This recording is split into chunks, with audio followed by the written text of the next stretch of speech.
जय बोलो सत्यलोकानुग्रह प्रदात श्री कल्की मां भगवान की।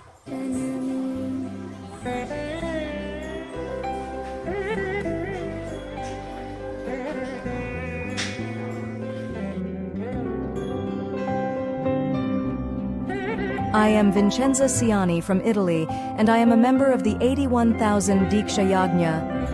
I started crying since we connected with Tejasa.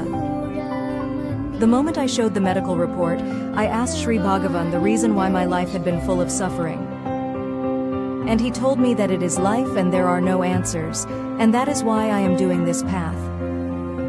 The moment I laid down, I didn't think about anything.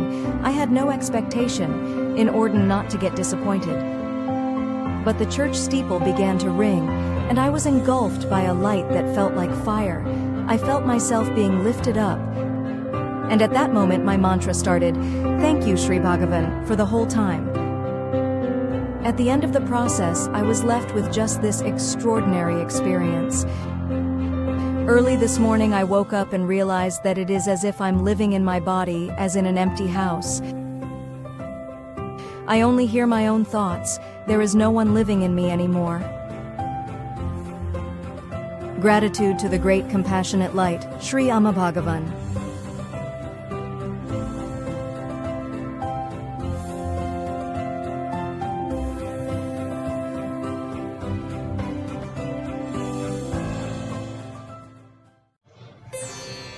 So I love you all so much. Sure. Tremendous love coming to you. Love you all. Love you. Love you. Ananda Sagara Sri Bhagavanishwara Jai Jai Demani Bala Sri Satyaloka Deva Jai Jai Demani Bala Sri Satyaloka Deva Brahma Sarupa Para Brahma Sarupa Brahma Sarupa Para Brahma Sarupa Brahma Sarupa. Thank you all very much for your very kind and compassionate letter. All the blessings to you. Thank you, Bhagwan. Love you, Bhagwan.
Bhagavati నమః.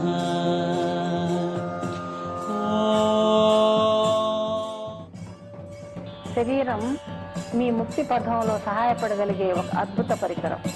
అందుకే పూర్వీకులు ముక్తికై యోగ సాధన చేసేవారు. యోగా అంటే ఈ విశాల విశ్వంతోనో భగవంతుడితోనో అనుభవించే సంయోగం. మనస్సుని జయించడానికన్నా శరీరం ద్వారా ముక్తి సాధన సులభమని గ్రహించి యోగ మార్గాలను కనుగొన్నారు పూర్వీకులు. అలా పుట్టింది అటయోగం.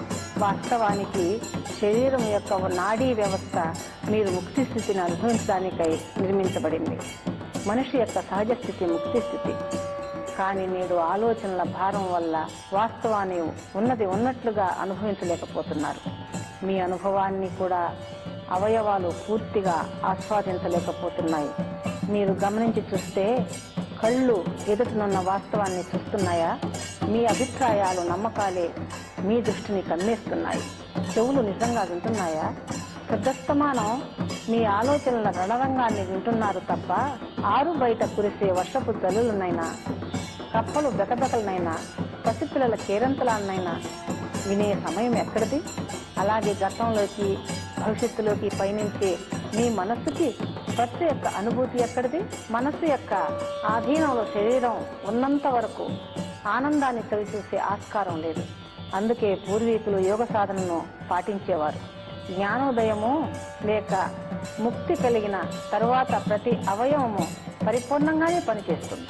అలా జరిగిన నాడు మీ అంతరంగంలోనే స్వర్గాన్ని అనుభవిస్తారు. నేడు విజ్ఞాన శాస్త్రం కూడా ఈ మహాసత్యంతో ఏకీభవిస్తుంది. మానవ మెదడు మరియు నాడీ వ్యవస్థ ఏకత్వానుభూతికై నిర్మించబడ్డాయని రుజువులు ప్రకటిస్తుంది విజ్ఞాన శాస్త్రం. మెదడులోని కొన్ని ప్రత్యేకమైన రసాయన పదార్థాలు ప్రవహించినప్పుడు ఆహ్లాదాన్ని, ప్రేమను, అలాగే భయము, కోపం లాంటి నెగటివ్ భావాలు కలుగుతాయని తెలియవచ్చింది సైన్స్. భయాన్ని చూసి భయపడేవారెందరో. మీరు అర్థం చేసుకోవాల్సిన విషయం ఏమిటంటే, ఈ భయము మీ ప్రాణాల్ని క్రూర జంతువుల నుంచి, ప్రకృతి విపరీతాల నుంచి మిమ్మల్ని కాపాడుకోవడానికి ఆది కాలంలో సృష్టి మీలో ఏర్పాటు చేసింది. కానీ దురదృష్టవశాత్తు నేడు భయం భౌతికమైనదిగానే కాక మానసికంగా కూడా పరిణమించింది. శరీర సంరక్షణ లేక భయాన్ని కలిగించేలాంటి రసాయన పదార్థాలు మీ మెదడులో ఎక్కువగా ప్రవహిస్తున్నాయి. కాబట్టి ఆరోగ్యంగా జీవించడానికి కావలసిన సాధనలన్నీ తప్పక పాటించాలి. మీ దేహం ఒక దేవాలయం. సకల దేవతలు శరీరంలోనే కొలువై ఉన్నారు. ఒక్కొక్క భాగంలో ఒక్కొక్క దేవతా రూపము అధిష్ఠించబడి ఉన్నది. ఇది ఏనాడో పూర్వీకులు కనుగొన్న జ్ఞానం. ఈ దేహంలో ఒక్కొక్క భాగంలో ఆ చైతన్యాన్ని జాగృతం చేసినప్పుడు ఆ దేవతలను, ముక్తి స్థితులను అనుభవించగలుగుతారు. కాబట్టి శరీరాన్ని పవిత్రంగా పరిరక్షించవలసిన బాధ్యత మీది.